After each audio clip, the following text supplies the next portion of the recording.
Mona's turn to lead, and I think she literally just played one chord the entire time during worship. So Mona was playing D, which is where the key that Nowhere Without You's in, and she was just doing this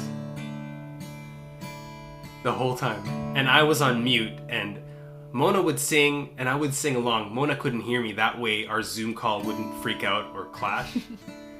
But at some point, Mona sang the words, "You're with me," and he just kept repeating that. I'm like, and I clued into it. I'm like, that was so good. Like, we got to do something with that line.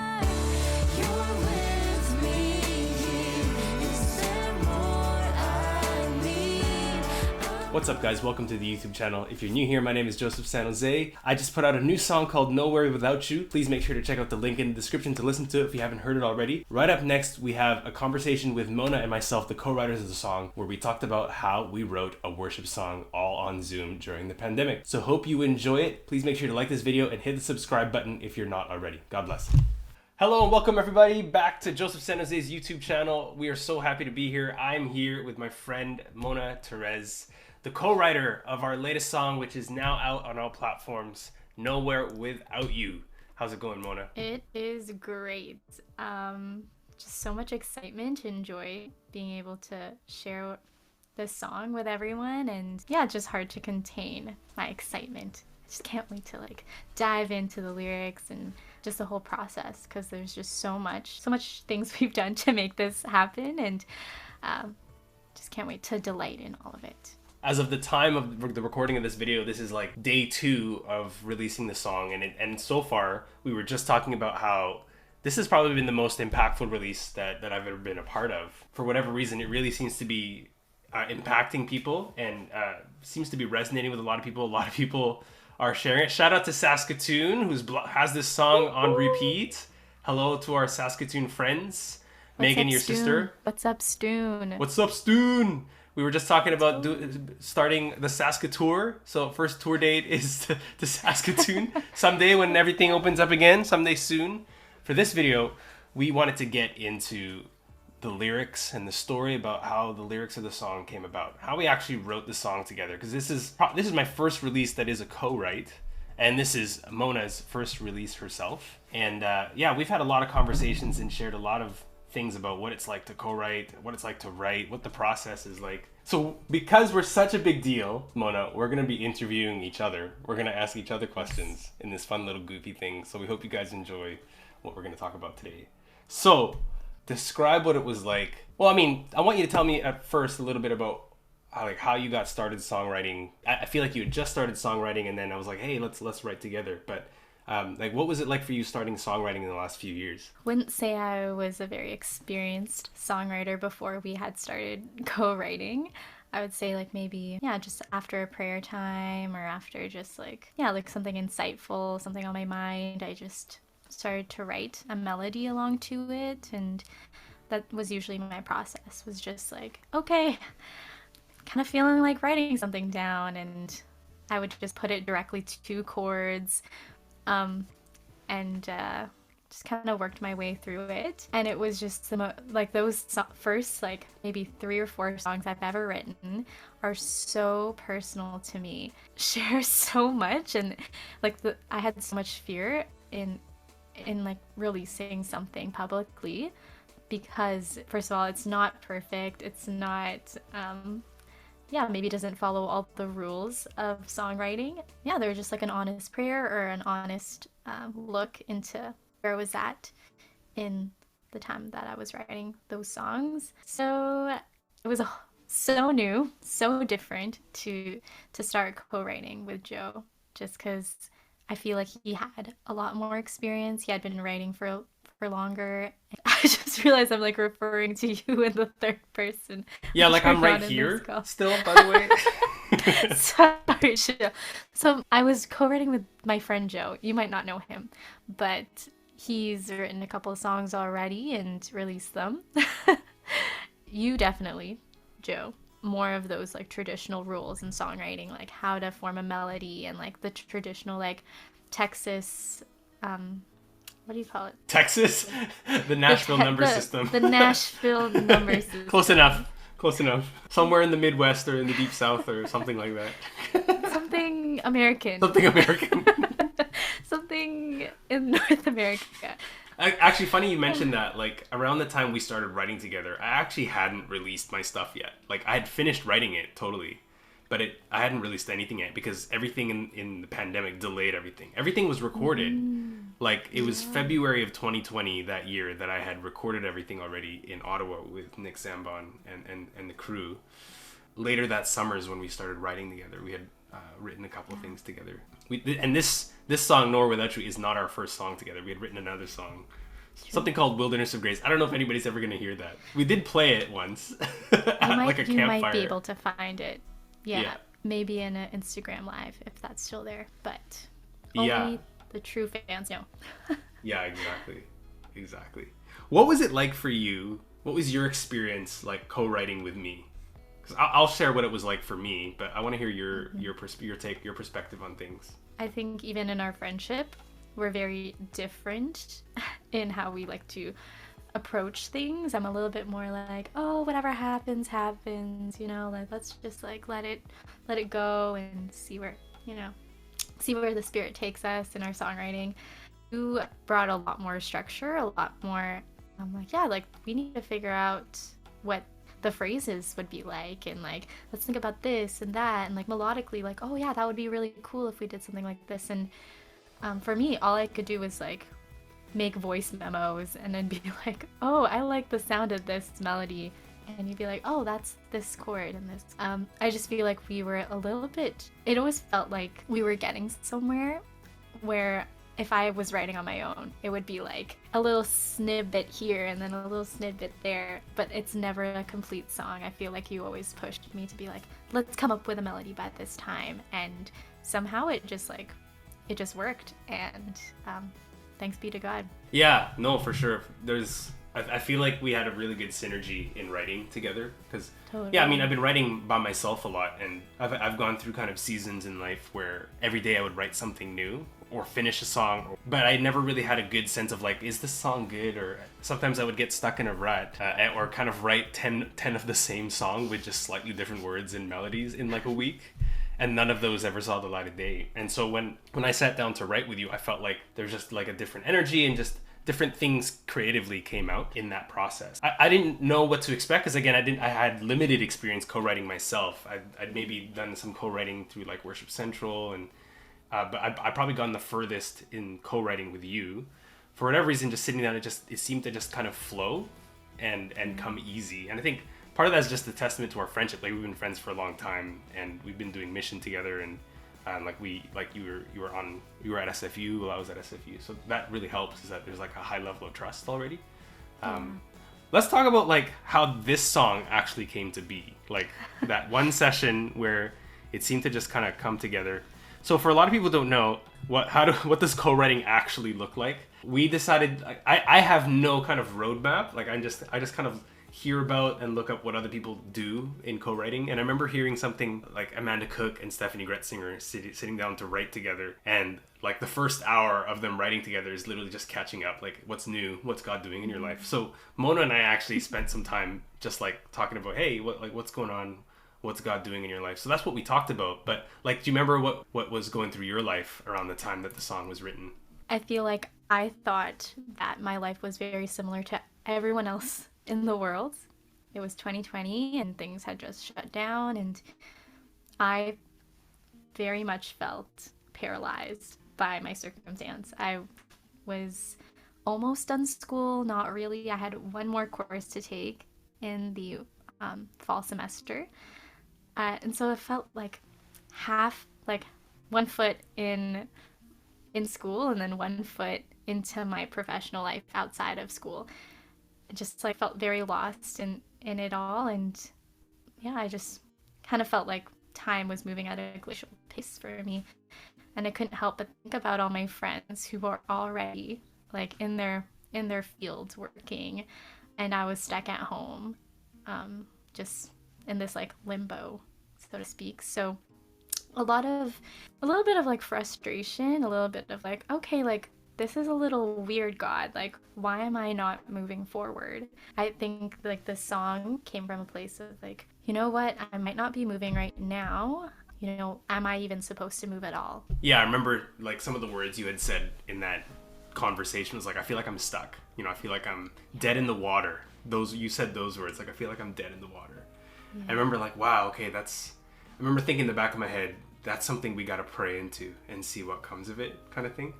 And then after that conversation, I forget what I even shared about my own life. I was like, oh man, that's great, Mona. My life's amazing right now. I can't remember if I did that or not, or if I was just like, same. And then we just started praying. And because it was the height of the pandemic, and I don't know if we're out of the height of the pandemic yet, or are we in the depth? I'm not sure. We were on Zoom. Even though we didn't live that far from each other. We wrote on Zoom. You can't really play music together on Zoom. So what Mona and I would do is we would take turns. So one of us would mute, and the other one would kind of lead worship, like lead a time of spontaneous worship. And the only rule is that we couldn't like sing songs that other people had already written. Like we just had to just go crazy and just see whatever happens. And I think it was Mona's turn to lead, and I think she literally just played one chord the entire time during worship. So Mona was playing D, which is where the key that Nowhere Without You's in, and she was just doing this the whole time. And I was on mute, and Mona would sing, and I would sing along. Mona couldn't hear me. That way our Zoom call wouldn't freak out or clash. But at some point, Mona sang the words, "You're with me," and he just kept repeating that. I'm like, and I clued into it. I'm like, that was so good. Like, we got to do something with that line. And that was like the one line from that spontaneous prayer. Yeah. That one line that you kept repeating in our spontaneous time of prayer became the nucleus that we built the whole song around. Now I'm remembering like Nacho Libre. Nucleus. So after that, after we continued to pray, and then we have, Mona and I have like a shared Google Doc, and that we write everything in the Google Doc, whatever comes out in the spontaneous prayer. The first line of the song isn't what the first line of the song is now.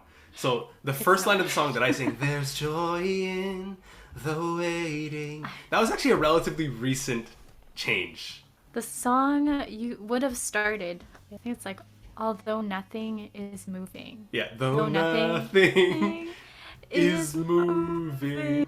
Yeah, like the original line, "Though nothing is moving," I felt like really lined up with where you were at spiritually and in your life, like in the summer of 2020, where you said I was dead in the water, like stuck in water, and I was just imagining like this big still ocean, like you're this amazing massive sailboat and your sails are open but there's no wind, kind of thing. So we thought it was genius to start a song with "Though nothing is moving," which we had great intentions with that line, and it kind of stuck for a while, like through multiple versions of the song, right?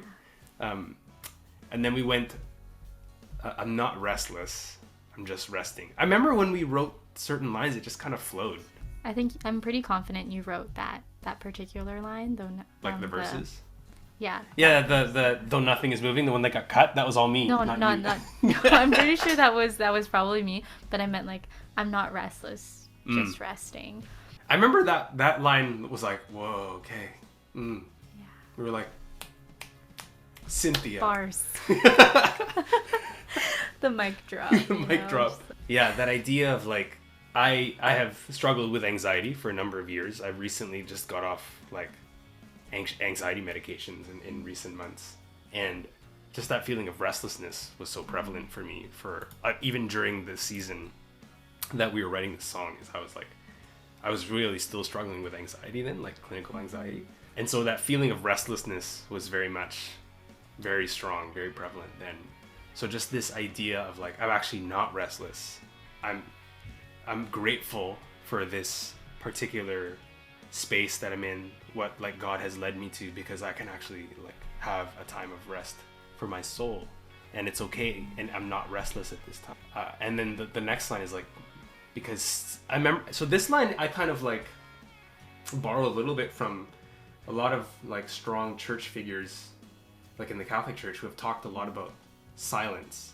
And I had read a lot of prayer books about silence. It's a very Carmelite approach to like encountering God, that like the silence of God isn't like an emptiness, but like a fullness. Silence is the language of God, and that there's a power and a presence in silence. So that's where that line, because stillness is your fullness, in this silence you're present. I felt that there's something very prophetic and very significant about those lines, even just in the rhyme scheme. Like we somehow managed to like rhyme, I'm not restless, just resting, because stillness is fullness, in this silence you're present. Just the consonants somehow all crammed together in one verse to communicate the same thing.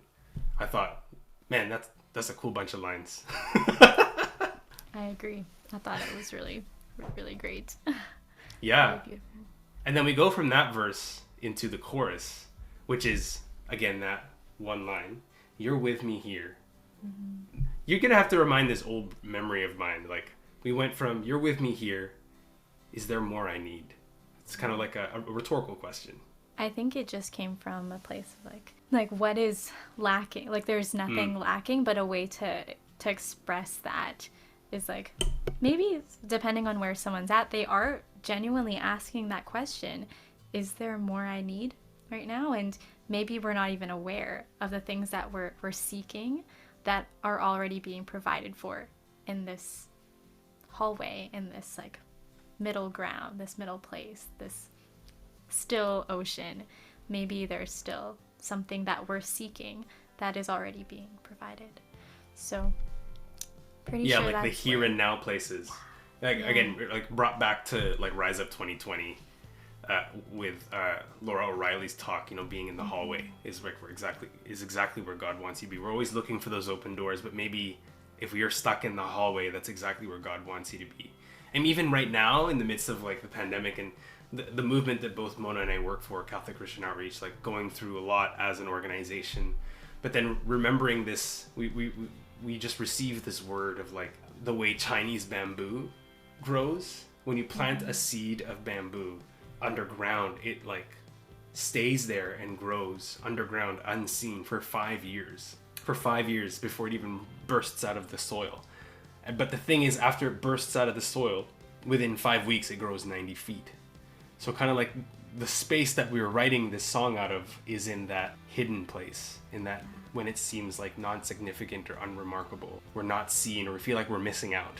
I remember we really wanted to be intentional about like, okay, this is an anti-FOMO song, you know? Yeah.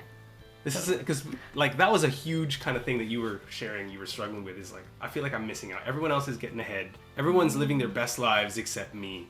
And like, how many times do all of us feel this kind of all the time? And we all have kind of FOMO. And so we really wanted to like reflect that in the song. Yeah, like I mentioned earlier, just being in that awkward stage between school and professional life, I just couldn't help but like compare myself to those around me, and relatable feeling. And I'm happy that this song is like a direct, like directly speaks into that fear. Yeah, it reminds me of, my wife sent me this meme recently, and if you just watched the video on vocation and frustration on Valentine's Day, you would have already seen this meme. But in case you haven't, she sent me this meme and she said it was perfect because there, instead of FOMO, the fear of missing out, we should really be living out of JOMO, which is the joy of missing out. And it's kind of like a double whammy in the sense that that's what this song's about. It's actually being okay with missing out and getting rid of the comparison vibes that we always feel and struggle with. But actually, my name is Joe and Mona's nickname is Mo. And so together we'd be JOMO as an artist duo. And this song is about the joy of missing out. So we just thought that was like, man, just a round of applause. That was incredible. Thank you, Marion. Shout out to Marion, my amazing, beautiful wife. So then we get to the second verse, which is, everybody is just completely floored, by the way. Like when they hear the song, and it's just, you know, it's Joe. Yeah, great. Joe's awesome. He's got a great voice. And then Mo suddenly like spits fire on the track. A shout out to Audrey who heard the song, which you should have seen her face. If I can pull up a screenshot of her face, I'll put it up here. But her reaction was the greatest reaction to like Mona jumping on the track. So Mona, I want to hear you talk about your verses and how we got there. It's all about claiming, taking hold and finding the joy in the season. And that first line, your life that I've chosen is peaceful and wide open. Like in some ways we have to like will our joy. We have to choose to be happy and choose to live in this state and be okay with it.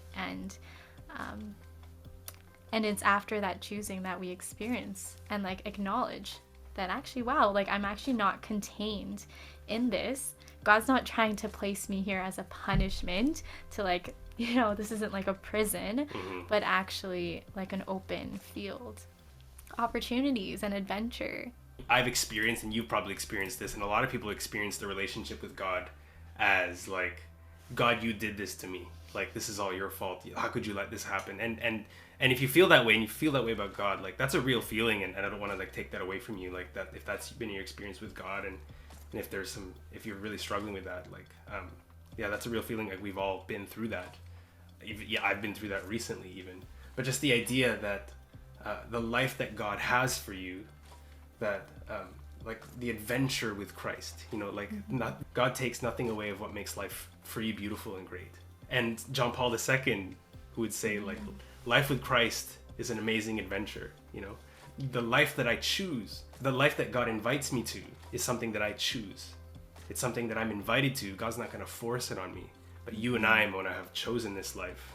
Your life that I've chosen is peaceful and it's wide open. There are more opportunities, and God is not outdone in generosity when we give him our lives. God gives us the freedom. You've given me freedom. And then, I don't know, we kind of just got to that last line. I give my life back to you. And we're like, well, what should we write there? Should we just say it again? It's a pretty good line. Kind of thing. I know you like that a lot. I think you're just like, I think it'd just be cool to repeat it. And it really works. It's just like staking claim, like planting that flag and being like, I'm giving it all back to you. I'm giving it all back to you. Like just claiming that truth. Yeah, it's like the idea of Christian freedom isn't like necessarily, it's countercultural. Like people think the idea of freedom is to do whatever we feel like. But like the idea of Christian freedom is the freedom to live your relationship with God, to be what you're meant to be. And so like the best thing that we can do with our freedom, the freedom that God gives us, is to give it back to him. And that's in that freedom that we're fully alive. And I'm remembering like the Gospel of John, like I have come that you might have life and have it to the full. Like God gives us free will to live out our lives to the full. And in giving our lives to Jesus is when we experience the fullness of our lives. And I think that part is a huge kind of declaration for the song. Now, the bridge is really interesting. Like, where did the bridge come from, Mo? Well, we didn't write a bridge that first day, or the second day that we wrote it, or all these other verses were first conceived. But you sent me home with some homework and praying, and the passage from 2 Peter chapter 1 verse 19, it's talking about witnessing Christ's glory. And the line that really stood out to me was, be attentive to this as to a lamp shining in a dark place until day dawns and the morning star rises in your heart, in your hearts. So good. It's like, that's beautiful. Like just like that image of like being in the darkness and but not alone in the dark, right? You have this lamp with you, but like stay hopeful because you know that the dawn, like a new day is dawning and the morning star will rise within you. Like this hope will be restored within you. And we did change. Initially, I think I put like, in the dark, I'm not scared of waiting because the morning star is rising in our hearts. But Joe, you're like, you know what? Like, I'm pretty confident we're talking about the sun. Pretty sure. St. Peter's like, the morning star is the sun. Yeah. But ultimately we're talking about the big S sun. S-O-N, not S-U-N. Yeah, we're talking about Jesus, who really is our hope and the source of, yeah, like he is the light, the light that lights our path. And I just thought that verse in particular really honed in on that sense of like, even you were talking about like the bamboo, the Chinese bamboo, like that sense of like being in the dark, underground. In the dark, underground. Yeah, exactly. Like when I was thinking about that verse, the bridge, like it's so simple and almost kind of cliche. Like at first it was like, oh man, are we talking about like Batman, like the dark night, it's always darkest before the dawn, you know? That kind of thing? Or are we talking about like Florence and the Machine, like it's always darkest before the as I like place myself in the image of that bridge, in the dark I'm not scared of waiting. It's another way of looking at being dead in the water, really. That like, when you're in a dark place, and I remember Johan was talking about this in the previous video, where it's like, when you're in the dark, when you're hiking in the dark, and it's nighttime, you actually can't see what's ahead of you. There's like, you can't see a thing. And it's actually scary. And so if you're in a spiritual place that's really dark like that, and it's really dark, you don't know what's next, you don't know what's going to happen next, that's a place that's really, really difficult to have hope or to look forward to something or to think that things are going to get better. And so this song is for those people who are maybe stuck in a really dark place and don't think things will get better, and maybe you need somebody to remind you that things are going to get better, that there is light. And maybe it's not a light that will come from without, that somebody's going to suddenly come and shine a light, but maybe it's a light that comes from within, that we believe Jesus can rise up in your heart and bring light from the inside out. And from there you can begin to see where God might be calling you next, or that you're fine where you are and you didn't realize that where you are is actually a safe place. So like the more I think about just such simple words could mean so much and could really be powerful. And then just the way we lined up producing through that bridge back into the chorus, and just like I for whatever reason I really wanted your voice to kind of like be the ray of light that pierced through the dark, like rising in my boom. Just cut me out there, Tim. Just cut me out there. Just let it be Mona. It just needs to be Mona. And we did it, and it like, oh man, it just like boom, and then like it feels like the light finally breaks through the horizon, at the end of, like, that's when night ends, is when we get back into the chorus. I don't know if you felt that way. That's how I felt about the song. Yeah. I even remember recording with Tim, and he's like, Mona, I think we need more energy in that final chorus. And so initially we were just like recording just the chorus on its own, and then he's like, I think we need to lead into it. Why don't you begin in the bridge and then just carry through to the chorus? And so I was like hyping myself up for it, and Tim's like really great at making me feel comfortable, and yeah, something really great happened in that recording session. Just like a big punch into it, just like rise in my heart. Yeah, and then he did some crazy chords. Like he changed the chords. Yeah. We added like an organ, so it really got big. We added the little drop before the crash, and I feel like that really, brought the song to where we wanted it to go. But like our initial chord progression to the song, by the way, guys, is like not what it was. Again, it's again the wonder genius that Tim is that brought the song to where it was. But I wanted to just play a little bit of what the song originally sounded like. It's not bad. It's just it gives it a different character, including the bridge. So the original song was like, though nothing is moving, as opposed to like joy in the waiting. And then the chorus went like, you're with me here. Is there more? Oh man, it sounds so different already. It does. I'm going nowhere without you. Versus like, you're with me here. Is there more I need? I'm going nowhere without you. And then the bridge is where it got really different, right? Yeah. It was like really dark. Like it was a lot more melancholy. In the dark, I'm not scared of waiting, 'cause the morning sun is rising in my heart, Yeah, that was way darker, hey? Yeah. Kind of spooky. Kind of spooky. Whereas now, like, the way Tim harmonized it was a lot more hopeful sounding, where in the dark, I'm not scared of waiting. And I'm glad he did that, because the original one reminds me of Ed Sheeran. Yeah, it really did. In the dark, I'm not scared of waiting. I see fire. That's what it reminds me of. So anyway, so that's the song in a nutshell, guys. Like, okay, I want to ask you a question. You get to ask me a question, Mona. Like, Okay. Maybe some rapid fire questions. So, Mona, your favorite line in the song? Favorite line in the song is, "You're with me here." Wow. Simple, clear. What is your favorite line from the song? Oh man, I wasn't prepared for that. I think that chunk that I talked about earlier, like, not restless, just resting, and stillness is fullness, silence you're present. I'm like, oh, I just love that part, because it's everything that I've been praying through for the last few years. How are you finding joy in this season? How am I finding joy in this season? Oh my gosh. Honestly, it's just reminding myself that whatever's in front of me at the time, whether it's this call or my kids or my wife, is where I need to be, right? And I just need to be all there in that season. And this song, like, really helps me remember that, actually. This song continues to minister to the both of us, I think, even after we've written and released it. So, are you working on anything right now, Mona, musically?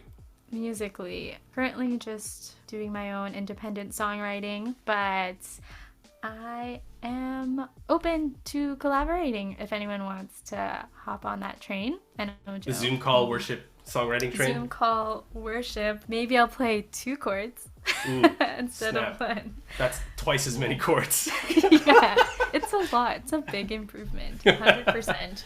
And also, what a witness that you don't need to, like, be necessarily like a maestro on an instrument to be able to write beautiful music, right? That's what working with people is for. What's something from the previous song that you wish you could have heard in the original? I mean, I was kind of curious to see if we kept the Ed Sheeran chord progression in the bridge. Is that what you mean? Yeah. That if we kept it darker, I wonder what would happen. Maybe the song would wind up differently. By the way, guys, we're waiting on Mona to release her own original, right? So she'll have her own Spotify thing. She kind of came out with this collaboration, but everybody bug Mona to like keep writing and release her own thing. Because everything I've done, Mona's gonna pass the Zoom call screen at this point. I'm very confident about that. If it's God's will. It probably is. I'm not God, but I think it is. Wow, that's really hard for me to accept, but okay. What has been one of the greatest reactions you've received from this song so far? We already talked about Audrey's reaction to the song. She's been like playing it nonstop. I think actually it's ABBA. ABBA told me that like all the lyrics right now feel like it just kind of lines up with her in her life, what's going on in her life. I thought that was really touching, just to know that like it's resonating with somebody wherever they're at in their life. And if that's true for you, or if you're like listening to this song and you've heard this song and it's really kind of hitting you in a really tender place, or it feels like it's what you need to hear, what you need to pray through right now, please let us know, because that's all that Mona and I really care about, is like, is it bringing you closer to God? I mean, we Mona and I get crazy a little bit about like streams, how many times people listen to it, but honestly, we care more about how is this bringing you closer to Jesus, to the Lord. Whether you're Catholic or not religious or whatever, we want to hear these stories. So make sure you DM us or something if this is if this song has impacted you in a positive way. We love to hear that feedback. That's kind of what we live off of. And who knows, maybe we'll have you all on a call or something and have you share your stories. That'd be kind of fun. Yeah. So Joe, are you working on anything right now? Yeah, so I'm working on a bunch of songs this year, and hoping to release 4 songs. So the next one that I'll be releasing will be coming out in May. So I'm really excited about that one. I know you've heard it already, but we're gonna hang on a little bit. But I'll be producing it starting in the next few weeks and starting to do some pre-production. And then we'll start recording it in March. Hopefully it'll be out by May. So stay tuned for that. But until then, we're gonna be talking all about Nowhere Without You for the next few weeks. We've still got a lyric video coming out. We've got a how to play. We've got a performance video. And then, of course, to crown it all together, we made a music video, which is on its way. So stay tuned for that. We're so excited. Again, thank you guys for being with us for this Nowhere Without You journey. It's just day 2 and it's been amazing so far. The song has been listened to almost 1,000 times, which is crazy this early on for us. I mean, we're really passionate about our craft. We're very passionate about like the call that the Lord has on us to lift up a new song to the Lord and to bring people closer to him through music. So we're so glad that you're with us on this journey. If you like this video, please make sure you hit the like button. Please share this video with anyone who loved this song. And if you haven't subscribed already, make sure you hit the subscribe button, bell button for more notifications. Check out Mona's social in the comments if you want to find her on Instagram, on YouTube, on TikTok. She's got a bunch of her own stuff. And her Spotify profile is coming up pretty quick here, so make sure you follow her there. Love you guys. Thank you so much. Bye. Bye.